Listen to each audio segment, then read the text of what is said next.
De los cerros altos del sur, el de Lubina es el más alto y el más pedregoso. Está plagado de esa piedra gris con la que hacen la cal, pero en Lubina no hacen cal con ella, ni le sacan ningún provecho. Allí la llaman piedra cruda, y la loma que sube hacia Lubina la nombran Cuesta de la Piedra Cruda. El aire y el sol se han encargado de desmenuzarla, de modo que la tierra de por allí es blanca y brillante como si estuviera rociada siempre por el rocío del amanecer. Aunque esto es un puro decir, porque en Lubina los días son tan fríos como las noches, y el rocío se cuaja en el cielo antes que llegue a caer sobre la tierra. Y la tierra es empinada, se desgaja por todos lados en las barrancas hondas, de un fondo que se pierde de tan lejano.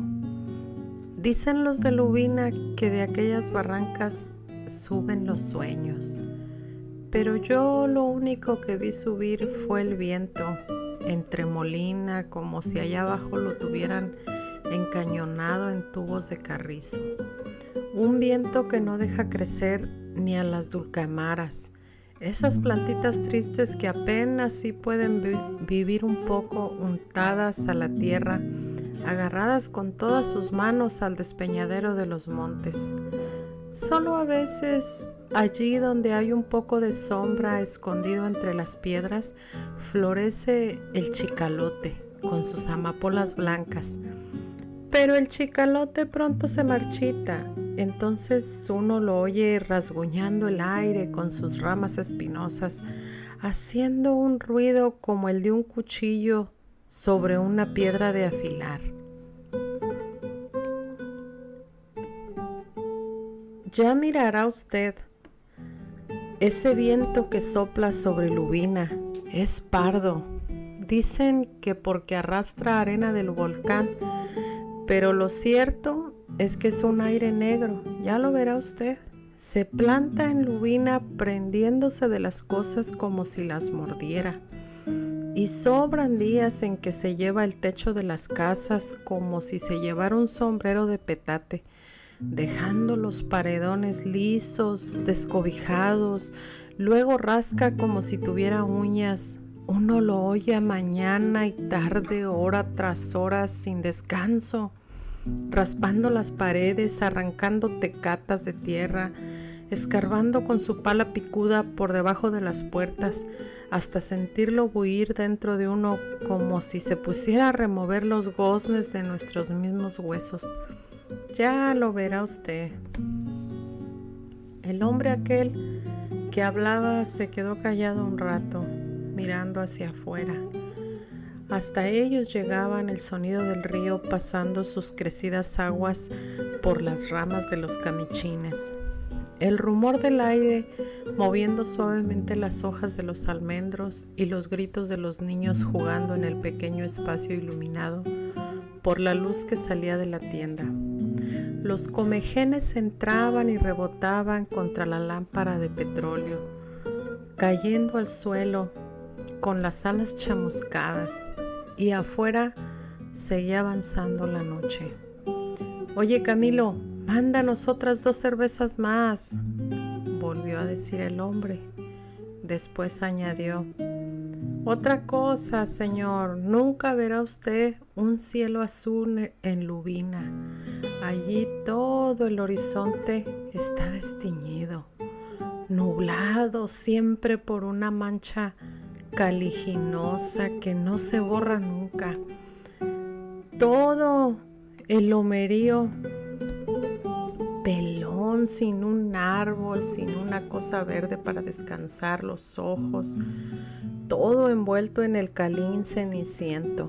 Usted verá eso, aquellos cerros apagados como si estuvieran muertos, y a Lubina en el más alto, coronándolo con su blanco caserío como si fuera una corona de muerto. Los gritos de los niños se acercaron hasta meterse dentro de la tienda. Eso hizo que el hombre se levantara, fuera hacia la puerta y les dijera: váyanse más lejos, no interrumpan, Sigan jugando, pero sin armar alboroto. Luego, dirigiéndose otra vez a la mesa, se sentó y dijo: Pues sí, como le estaba diciendo, allá llueve poco. A mediados de año llegan unas cuantas tormentas que azotan la tierra y la desgarran, dejando nada más el pedregal flotando encima del tepetate.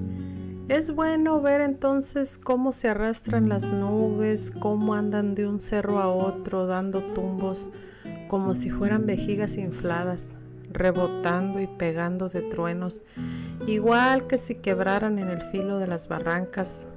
Pero después de 10 o 12 días se van y no regresan sino al año siguiente, y a veces se da el caso de que no regresen en varios años.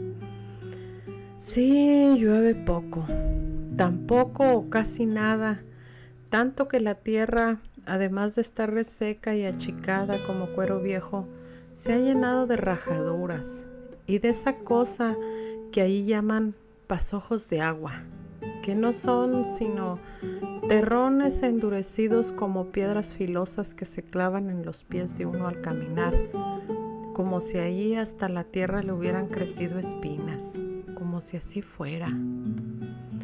Bebió la cerveza hasta dejar solo burbujas de espuma en la botella y siguió diciendo: Por cualquier lado que se le mire, Lubina es un lugar muy triste. Usted que va para allá se dará cuenta. Yo diría que es el lugar donde anida la tristeza, donde no se conoce la sonrisa, como si a toda la gente le hubieran tablado la cara, y usted si quiere puede ver esa tristeza a la hora que quiera. El aire que allí sopla la revuelve, pero no se la lleva nunca. Está allí como si hubiera nacido, y hasta se puede probar y sentir porque está siempre encima de uno, apretada contra de uno, y porque es oprimente como una gran cataplasma sobre la viva carne del corazón.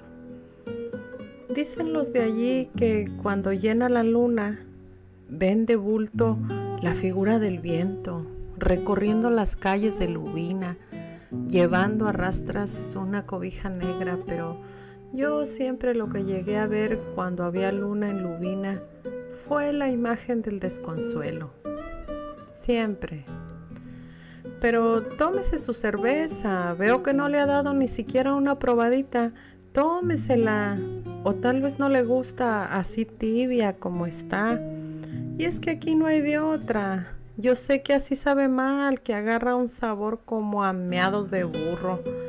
Aquí uno se acostumbra, a fe que allá ni siquiera esto se consigue. Cuando vaya a Lubina, le extrañará. Allí no podrá probar sino mezcal, que ellos hacen con una hierba llamada hojacén, y que a los primeros tragos estará usted dando de volteretas como si lo chacamotearan. Mejor tómese su cerveza, yo sé lo que le digo. Allá afuera seguía oyéndose el batallar del río, el rumor del aire, los niños jugando. Parecía ser aún temprano en la noche. El hombre se había ido a asomar una vez más a la puerta y había vuelto. Ahora venía diciendo: Resulta fácil ver las cosas desde aquí, meramente traídas por el recuerdo, donde no tienen parecido ninguno. Pero a mí no me cuesta ningún trabajo seguir hablándole de lo que sé, tratándose de Lubina. Allá viví, allá dejé la vida. Fui a ese lugar con mis ilusiones cabales y volví viejo y acabado. Y ahora usted va para allá. ¿Está bien? Me parece recordar el principio. Me pongo en su lugar y pienso: mire usted, cuando yo llegué por primera vez a Lubina, pero me permite antes que me tome su cerveza, veo que usted no le hace caso y a mí me sirve de mucho, me alivia. Siento como si me enjuagaran la cabeza con aceite alcanforado. Bueno, le contaba que cuando llegué por primera vez a Lubina, el arriero que nos llevó no quiso dejar ni siquiera que descansaran las bestias. En cuanto nos puso en el suelo, se dio media vuelta. Yo me vuelvo, nos dijo. Espera, no vas a dejar setear tus animales, están muy aporreados. Aquí se fregarían más, nos dijo, mejor me vuelvo. Y se fue, dejándonos caer por la cuesta de la piedra cruda, espoleando sus caballos como si se alejara de algún lugar endemoniado. Nosotros, mi mujer y mis 3 hijos, nos quedamos allí, parados en mitad de la plaza, con todos nuestros ajuares en los brazos, en medio de aquel lugar donde se oía el viento. Una plaza sola, sin una sola hierba para detener el aire. Allí nos quedamos. Entonces yo le pregunté a mi mujer, ¿en qué país estamos, Agripina? Y ella se alzó de hombros. Bueno, si no te importa, ve a buscar dónde comer y dónde pasar la noche. Aquí te aguardamos, le dije. Ella agarró al más pequeño de sus hijos y se fue, pero no regresó. Al atardecer, cuando el sol alumbraba solo las puntas de los cerros, fuimos a buscarla. Anduvimos por los callejones de Lubina hasta que la encontramos metida en la iglesia, sentada mero en medio de aquella iglesia solitaria, con el niño dormido entre sus piernas. ¿Qué haces aquí, Agripina? Entré a rezar, nos dijo. ¿Para qué?, le pregunté yo, y ella se alzó de hombros. Allí no había a quien rezarle, era un jacalón vacío, sin puertas ni nada más, con unos socavones abiertos y un techo resquebrajado por donde se colaba el aire como por un sedazo. ¿Dónde está la fonda? No hay ninguna fonda. ¿Y el mesón? No hay ningún mesón. ¿Viste a alguien? ¿Vive alguien aquí?, le pregunté. Sí, allí enfrente, unas mujeres. Las sigo viendo, mira, allí tras las rendijas de esa puerta veo brillar los ojos que nos miran. Han estado asomándose por acá, míralas, veo las bolas brillantes de sus ojos, pero no tienen que darnos de comer. Me dijeron sin sacar la cabeza que en este pueblo no había de comer. Entonces entré aquí a rezar, a pedirle a Dios por nosotros. ¿Por qué no regresaste allí? Te estuvimos esperando. Entré aquí a rezar, no he terminado todavía. ¿Qué país es este, Agripina? Y ella volvió a alzarse de hombros. Aquella noche nos acomodamos para dormir en un rincón de la iglesia, detrás del altar desmantelado. Hasta allí llegaba el viento, aunque un poco menos fuerte. Lo estuvimos oyendo pasar por encima de nosotros, con sus largos aullidos. Lo estuvimos oyendo entrar y salir por los huecos socavones de las puertas, golpeando con sus manos de aire las cruces del Vía Crucis, unas cruces grandes y duras hechas con palo de mezquite que colgaban de las paredes a todo lo largo de la iglesia, amarradas con alambres que rechinaban a cada sacudida del viento, como si fuera un rechinar de dientes. Los niños lloraban porque no los dejaba dormir el miedo, y mi mujer, tratando de retenerlos a todos entre sus brazos, abrazando su manojo de hijos, y yo allí, sin saber qué hacer. Poco antes del amanecer se calmó el viento. Después regresó, pero hubo un momento en esa madrugada en que todo se quedó tranquilo, como si el cielo se hubiera juntado con la tierra, aplastando los ruidos con su peso. Se oía la respiración de los niños, ya descansada. Oía el resuello de mi mujer ahí a mi lado. ¿Qué es?, me dijo. ¿Qué es qué?, le pregunté. Eso, el ruido ese. Es el silencio, duérmete, descansa, aunque sea un poquito, que ya va a amanecer. Pero al rato oí yo también. Era como un aletear de murciélagos en la oscuridad, muy cerca de nosotros, de murciélagos de grandes alas que rozaban el suelo. Me levanté y se oyó aletear más fuerte, como si la parvada de murciélagos se hubiera espantado y volara hacia los agujeros de las puertas. Entonces caminé de puntitas hacia allá, sintiendo delante de mí aquel murmullo sordo. Me detuve en la puerta y las vi. Vi a todas las mujeres de Lubina con su cántaro al hombro, con el rebozo colgado de su cabeza y sus figuras negras sobre el negro fondo de la noche. ¿Qué quieren?, les pregunté. ¿Qué buscan estas horas? Una de ellas respondió: vamos por agua. Las vi paradas frente a mí, mirándome. Luego, como si fueran sombras, echaron a caminar calle abajo con sus negros cántaros. No se me olvidará jamás esa primera noche que pasé en Lubina. ¿No cree usted que eso se merece otro trago, aunque sea nomás para que se me quite el mal sabor del recuerdo?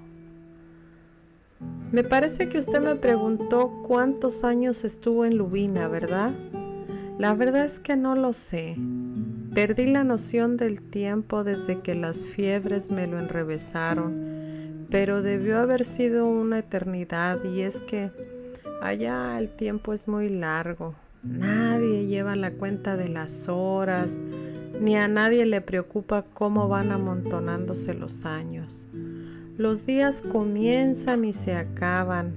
Luego viene la noche, solamente el día y la noche hasta el día de la muerte, que para ellos es una esperanza. Usted ha de pensar que le estoy dando vueltas a una misma idea. Y así es. Sí, señor, estar sentado en el umbral de la puerta mirando la salida y la puesta del sol, subiendo y bajando la cabeza hasta que se acaban aflojando los resortes y entonces todo se queda quieto, sin tiempo, como si se viviera siempre en la eternidad. Eso hacen allí los viejos, porque en Lubina solo viven los puros viejos y los que todavía no han nacido, como quien dice, y mujeres sin fuerzas, casi trabadas de tan flacas. Los niños que han nacido allí se han ido, apenas les clarea el alba y ya son hombres, como quien dice, pegan el brinco del pecho de la madre al asadón y desaparecen de Lubina. Así es allí la cosa. Solo quedan los puros viejos y las mujeres solas, o con un marido que anda donde solo Dios sabe dónde. Vienen de vez en cuando, como las tormentas de que le hablaba. Se oye un murmullo en todo el pueblo cuando regresan y uno como gruñido cuando se van. Dejan el costal del bastimento para los viejos y plantan otro hijo en el vientre de las mujeres. Y ya nadie vuelve a saber de ellos sino al año siguiente, y a veces nunca. Es la costumbre. Allí le dicen la ley, pero es lo mismo. Los hijos se pasan la vida trabajando para los padres como ellos trabajaron para los suyos, y como quién sabe cuántos atrás de ellos cumplieron con esa ley. Mientras tanto, los viejos aguardan por ellos y por el día de la muerte, sentados en sus puertas con los brazos caídos, movidos solo por esa desgracia que es la gratitud del hijo, solo en aquella soledad de Lubina. Un día traté de convencerlos de que se fueran a otro lugar, donde la tierra fuera buena. Vámonos de aquí, les dije. No faltará modo de acomodarnos en alguna parte. El gobierno nos ayudará. Ellos me oyeron sin parpadear. mirándome desde el fondo de sus ojos, de los que solo se asomaba una lucecita allá muy adentro. ¿Dices que el gobierno nos ayudará, profesor? ¿Tú conoces al gobierno? Les dije que sí. También nosotros lo conocemos, da esa casualidad. De lo que no sabemos nada es de la madre del gobierno. Yo les dije que era la patria. Ellos movieron la cabeza diciendo que no y se rieron. Fue la única vez que he visto reír a la gente de Lubina. Pelaron sus dientes molenques y me dijeron que no, que el gobierno no tenía madre. Y tienen razón, ¿sabe usted? El señor ese solo se acuerda de ellos cuando alguno de sus muchachos ha hecho alguna fechoría acá abajo. Entonces manda por él hasta Lubina y se lo matan. De ahí en más, no saben si existen. Tú nos quieres decir que dejemos Lubina porque, según tú, ya estuvo bueno de aguantar hambre sin necesidad, me dijeron. Pero si nosotros nos vamos, ¿quién se llevará a nuestros muertos? Ellos viven aquí y no podemos dejarlos solos. Y allá siguen, usted los verá ahora que vaya, mascando bagazos de mezquite seco y tragándose su propia saliva para engañar el hambre. Los mirará pasar como sombras repegados al muro de las casas, casi arrastrados por el viento. No oyen ese viento, les acabé por decir, él acabará con ustedes. Dura lo que debe durar, es el mandato de Dios, me contestaron. Malo cuando deja de hacer aire. Cuando eso sucede, el sol se arrima mucho a Lubina y nos chupa la sangre y la poca agua que tenemos en el pellejo. El aire hace que el sol se esté allá arriba, así es mejor. Ya no les volví a decir nada. Me salí de Lubina y no he vuelto ni pienso regresar. Pero mire las maromas que da el mundo. Usted va para allá, ahora dentro de pocas horas. Tal vez ya se cumplieron 15 años que me dijeron a mí lo mismo. Usted va a ir a San Juan Lubina. Y en esa época tenía yo mis fuerzas, estaba cargado de ideas. Usted sabe que a todos nosotros nos infunden ideas y uno va con esa plasta encima para plasmarla en todas partes. Pero en Lubina no cuajó eso. Hice el experimento y se deshizo. San Juan Lubina me sonaba a nombre de cielo, aquel nombre. Pero aquello es el purgatorio, un lugar moribundo donde se han muerto hasta los perros y ya no hay ni quien ladre al silencio, pues en cuanto uno se acostumbra al vendaval que allí sopla, no se oye sino el silencio que hay en todas las soledades. Y eso acaba con uno. Míreme a mí, conmigo acabó. Usted que va para allá comprenderá pronto lo que le digo. ¿Qué opina usted si le pedimos a este señor que nos matice unos mezcalitos? Con la cerveza se levanta uno a cada rato y eso interrumpe mucho la plática. Oye, Camilo, mándanos ahora unos mezcales. Pues sí, como le estaba yo diciendo. Pero no dijo más nada. Se quedó mirando un punto fijo sobre la mesa, donde los comejenes ya sin sus alas rondaban como gusanitos desnudos. Afuera seguía oyéndose cómo avanzaba la noche, el chapoteo del río contra los troncos de los canichines, el griterío ya muy lejano de los niños. Por el pequeño cielo de la puerta se asomaban las estrellas.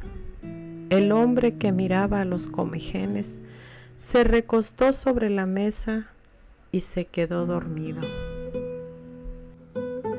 Un cuento como Lubina nos hace notar la querencia que le tenemos a la tierra, la entrega que hacemos al cuidado de nuestros muertos, a permanecer en un sitio con un apego que es casi como una lealtad que se guarda a nuestros antepasados, a quienes vivieron ahí antes. A veces ya no se sabe ni por qué estamos en un sitio, pero estamos ahí. Usualmente esto es la querencia, esta lealtad y el tener miedo a salir a explorar en otros lugares. Los muertos sobre todo nos atan a un sitio así. Nos quedamos a la espera, sobre todo las mujeres y los ancianos, a la espera de los que se van, de los que emigran, de la gente joven que sale de Lubina, que sale de un pueblo.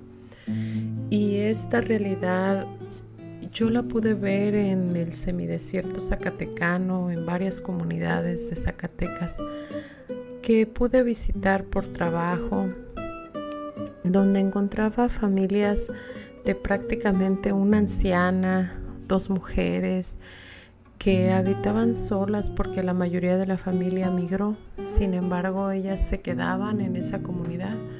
Había comunidades de muy pocos habitantes, en su mayoría ancianos y mujeres, y se quedan por la querencia de la tierra. Emocionalmente también hay un lazo muy profundo con los muertos, y esto nos impide avanzar, el sentirnos que fallamos a una lealtad a nuestra familia. Más adelante, este vacío, esta tristeza, este impedimento para avanzar, lo pueden heredar también nuestros nietos, nuestros sobrinos, parte de nuestra familia que no se atreve a salir de Lubina, que se sigue quedando vibracionalmente ahí en esa parte. En eso me hace reflexionar Lubina, en esa lealtad, ese apego, esa querencia, ese miedo a salir a lo nuevo, a buscar otro mundo. Platíqueme, cuénteme, puede dejarme un comentario aquí y escribirme a usted qué le recordó Lubina, qué recuerdos le trajo a su pensamiento, en quién le hizo pensar.